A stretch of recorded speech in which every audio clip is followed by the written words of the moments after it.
Welcome to my humble abode, darlings. Come in out of the rain and get comfortable. I have a story to tell you, and I hope you enjoy.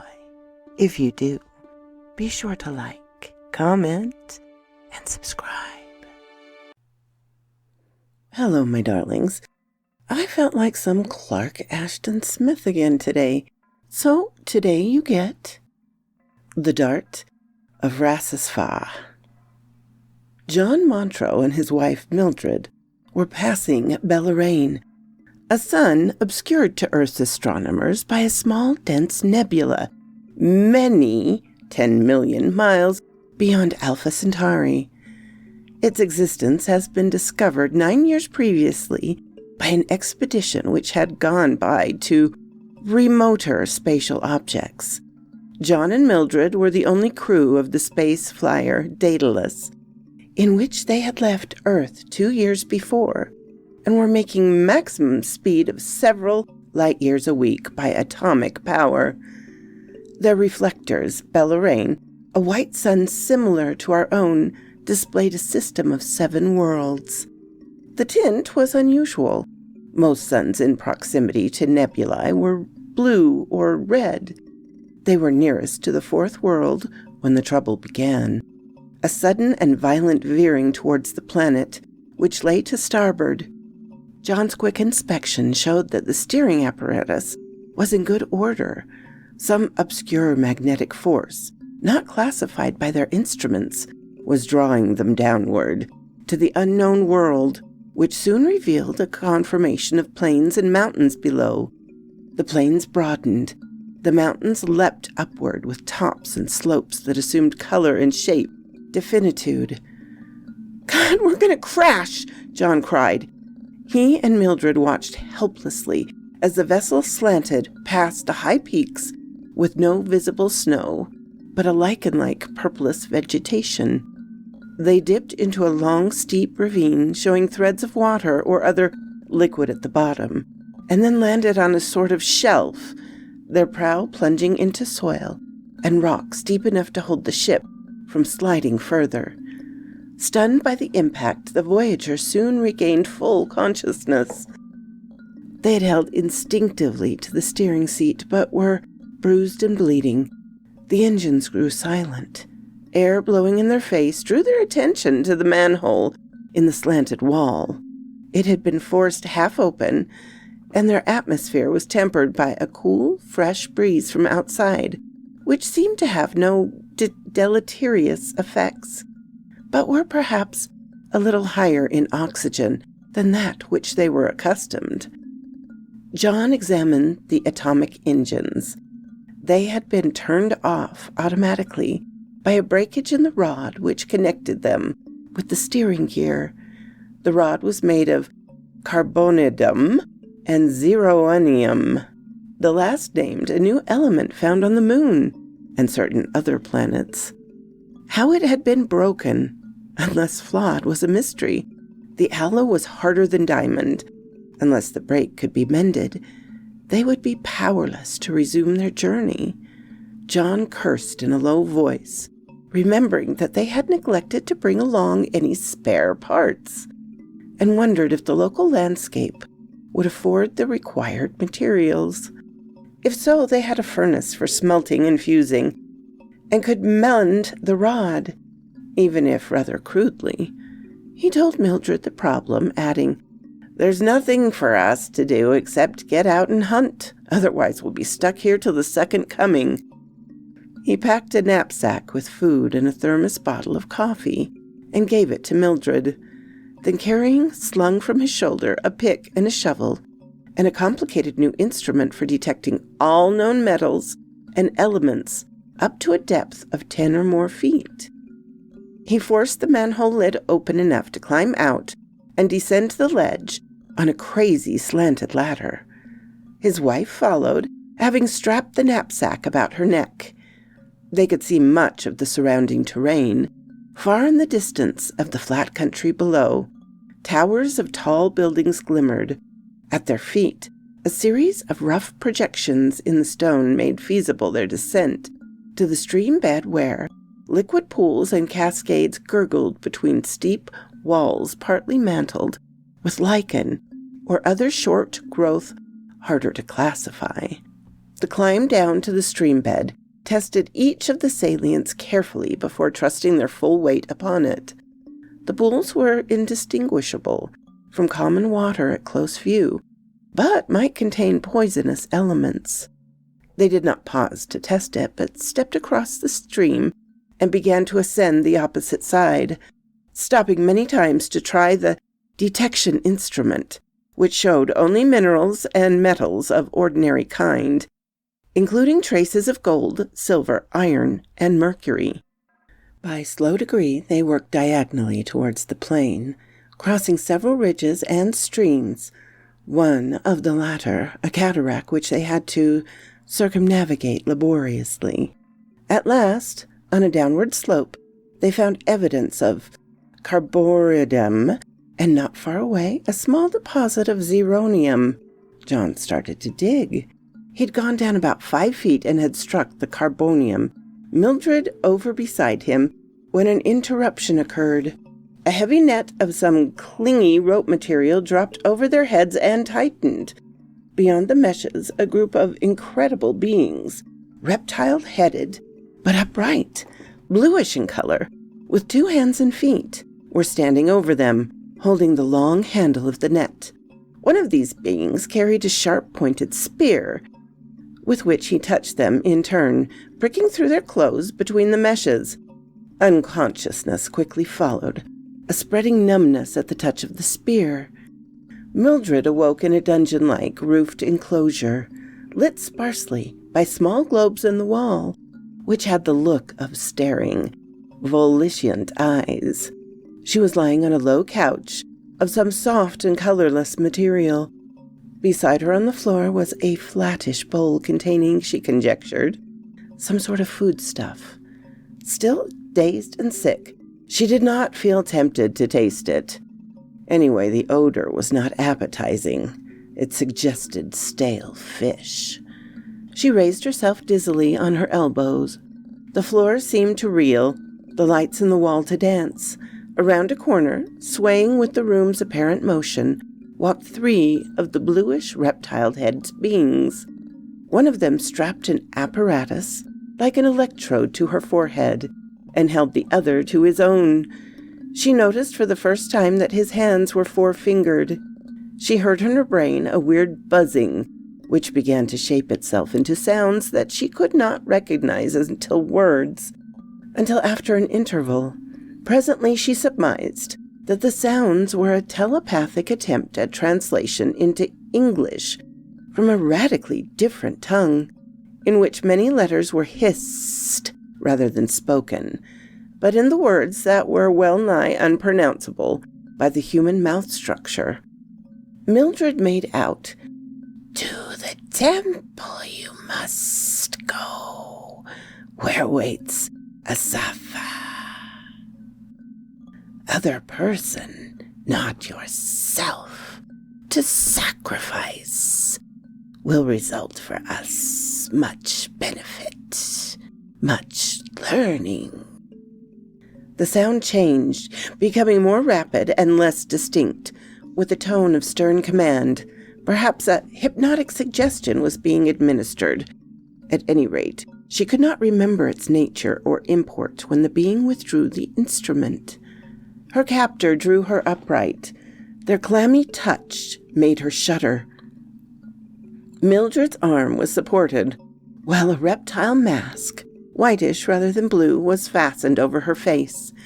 She became aware for the first time that she had been quite naked. Then a short pale dress was draped around her. Then they led her from the room through an open doorway up several flights of coiling steps and along endless dim corridors. Somewhere, the hilt of a stained, blackish, upward-pointing knife was placed in her hand, and her fingers were clasped tightly around it by cold reptile pressure. She could not recall why or for what purpose she was to use it, but a strong sense of predestination was upon her, and a feeling that she would be enlightened in due time. Light opened before her. She was led through a high, broad doorway into a vast edifice, where a reptile being, taller than any she had seen yet, stood before an open alcove which gave forth a golden glimmer. The alcove's entrance looked like a huge, broad keyhole. The being held in his hand a sickle-butted dart. The walls of the alcove behind him seemed inlaid with oblique oblongs of yellow mosaic, and the floor was partially littered with unnameable objects. Mildred was half pushed, half carried, and made to stand on an indented pedestal at the right hand of the armed entity. She faced a deeply bowing, silent congregation of reptiles in the nave, which appeared lit by sunlight between pillars at the rear.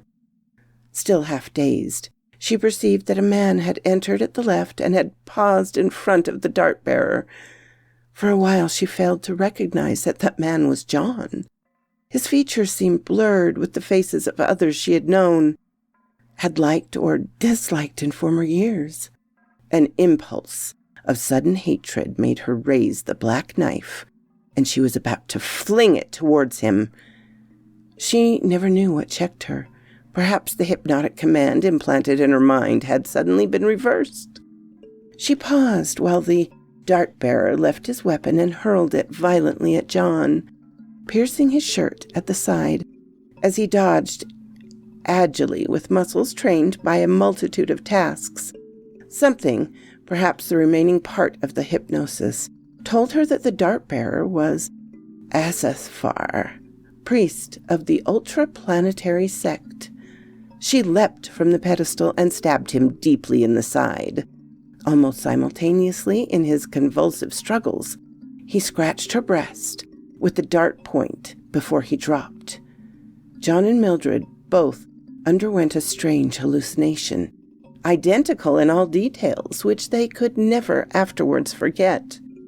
They had the sense of falling immeasurably, plunging through uncharted depths and dimensions, to hang, insecurely poised on the verge of an alien hell, from which point flames and obscene, writhing monsters, dragon-like creatures with several heads and bodies, reached upward around their feet, and sometimes overtowered them, breathing a fetid stench in their faces. Not the least horror was the figure of RASASFA standing close at hand and thrusting with his dart at the monsters, and they in turn seeming to assail him with a special menace and venom, looming far up and lengthening fantastically into the skyless vault. He paid no attention to the humans, apparently oblivious of their presence either as foes or allies. At last the lurid glow, like an ashen embers, dimmed in the depths. The figures grew vaporous and broke up like wind-blown clouds, trailing and mingling and finally dissolving. John and Mildred stood alone on the precipice, which tottered and fell apart. They awoke in the nave. The crowd had vanished. The reptile had dropped his dart, but was still writhing, pierced in a vital part by Mildred's knife. He was dying very slowly, as snakes die. They found their way from the edifice, meeting no one. John had picked up the dart and carried it. The sun had abandoned the skies, leaving a multitude of stars. Using a small pocket compass, of which his captors had not deprived him, they left the city. The place lay entirely dark and silent, as if deserted by its inhabitants, and quitting its narrow, tortuous streets, they returned towards the mountains. They surmised that the slaying of RASASFA had brought profound terror. Doubtless the people had believed him a supernatural or immortal being. For 2 days they traveled across a semi-desert land, the sun leaning over them, warm until evening. They followed the compass towards a magnetic pole in what they liked to believe was the north. The air was very cold at night, and they slept a few hours in each other's arms. Fearing pursuit, they peered often backwards at the city, which sank gratefully on the horizon. Presently they found the tracks of the reptile people going cityward from the mountains, deeply printed because of the weight of the unconscious humans they carried, No doubt there were other cities in this world, but John and Mildred was glad to forego any curiosity concerning them. One of their experience has been enough for several lifetimes. Late on the second afternoon, the footsteps led them to the hollow in which John had been digging when they were captured by the falling net. Their tools and sacks and thermoses lay where they had left them, their captors plainly thinking these appurtenances of no account. The coffee was still warm in the thermos.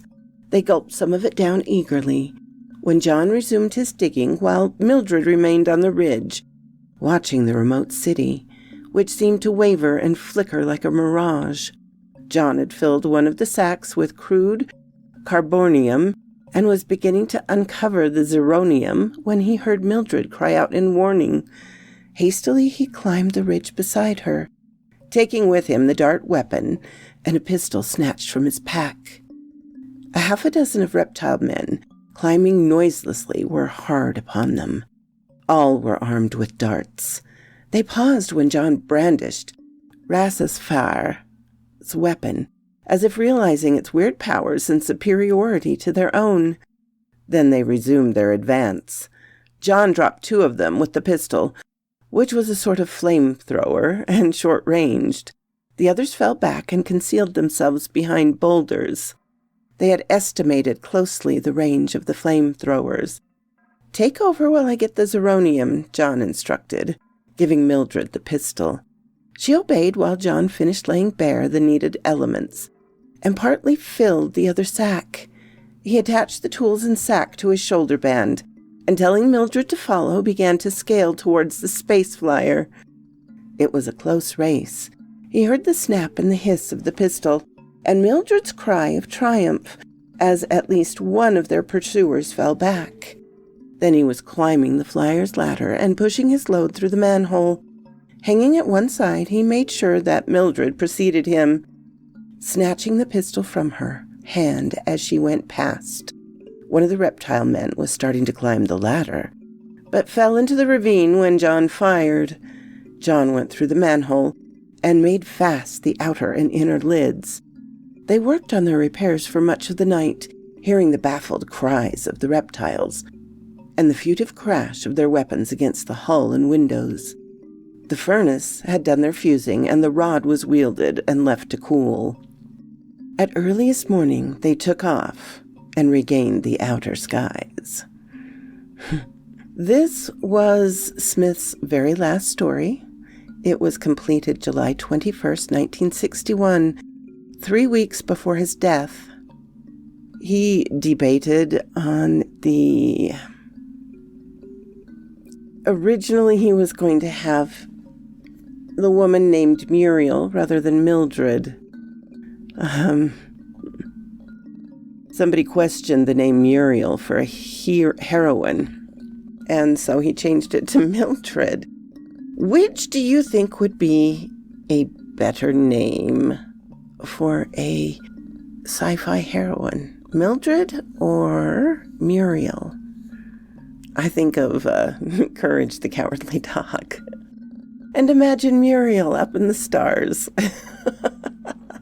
Anyway, have a lovely day. Just ignore me.